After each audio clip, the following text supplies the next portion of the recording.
আসসালামু আলাইকুম। Chungnam national university থেকে বলছি, আহসান আল রিফাত। আপনারা যারা দক্ষিণ কোরিয়াতে স্কলারশিপ নিয়ে পড়াশোনা করতে আসতে চান, তাদের ব্যাপারে ইতোমধ্যে আমরা তথ্য শেয়ার করেছি যে আপনার আইএলটিএস 6.5 এর আশেপাশে স্কোর লাগবে এবং আপনার সাবজেক্টটি হতে হবে সায়েন্স রিলেটেড কোনো সাবজেক্ট অথবা ইঞ্জিনিয়ারিং সাবজেক্ট। তবে অনেকেই প্রশ্ন করছেন যে যদি প্রফেসর ফান্ডিং না পাই তাহলে কি দক্ষিণ কোরিয়া আসতে পারবো না? অবশ্যই পারবেন। আপনারা যদি সায়েন্সের সাবজেক্ট হোক, ইঞ্জিনিয়ারিং সাবজেক্ট হোক অথবা বিজনেস সাবজেক্ট হোক, আপনি দক্ষিণ কোরিয়ার টপ র্যাঙ্কিং গভর্নমেন্ট ইউনিভার্সিটি অর্থাৎ পাবলিক ইউনিভার্সিটিগুলোতে পড়াশোনা করতে চান, সেক্ষেত্রেও আপনার জন্য সেরা একটা অপশন হতে পারে দক্ষিণ কোরিয়ার দেজন শহরে অবস্থিত চুংনাম ন্যাশনাল ইউনিভার্সিটি।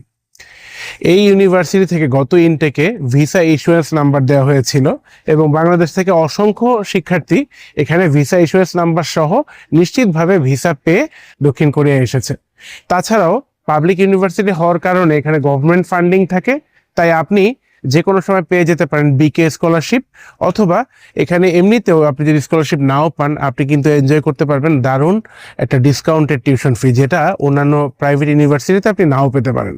তো আর দেরি কেন, দ্রুত যোগাযোগ করুন আমাদের ইএন এডুকেশনের ঢাকার অফিসে। আমি দক্ষিণ কোরিয়ার পার্টটুকু দেখছি, আপনার জন্য প্রফেসর খোঁজা থেকে শুরু করে পাবলিক ইউনিভার্সিটি বা যে কোনো ধরনের ইউনিভার্সিটি অ্যাডমিশন ফ্যাসিলিটেট করতে যা যা করা সম্ভব আমরা নিরলস চেষ্টা করে যাচ্ছি আপনাদেরকে সেই সাপোর্টগুলো দেওয়ার জন্য। এভাবে আমাদের টিপসগুলো ফলো করে আপনি হয়তো একদিন নিজেকে আবিষ্কার করবেন দক্ষিণ কোরিয়ায়। সেই পর্যন্ত ভালো থাকবেন, সুস্থ থাকবেন। আসসালামু আলাইকুম।